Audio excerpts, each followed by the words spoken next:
एक अशी देवी माहितीये का जिने 9 दिवस रडून पृथ्वीला नष्ट होण्यापासून वाचवलं. दुर्गम नावाच्या एका राक्षसानं वेद नष्ट करण्याचा प्रयत्न केला. त्याने ब्रह्मदेवाची तपश्चर्या केली, सर्व वेद मिळवले आणि ते पाताळामध्ये नेऊन लपवले.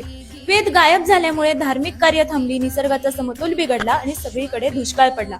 तेव्हा ऋषी मुनींनी आई जगदंबेचा धावा केला आणि जगदंबा शाकंभरी स्वरूपामध्ये प्रकट झाली. तिला वनशंकरी, बनशंकरी किंवा शताक्षी या नावानेही ओळखलं गेलं. तिने दुर्गम राक्षसाचा वध केला आणि सर्व वेद शोधून आणले.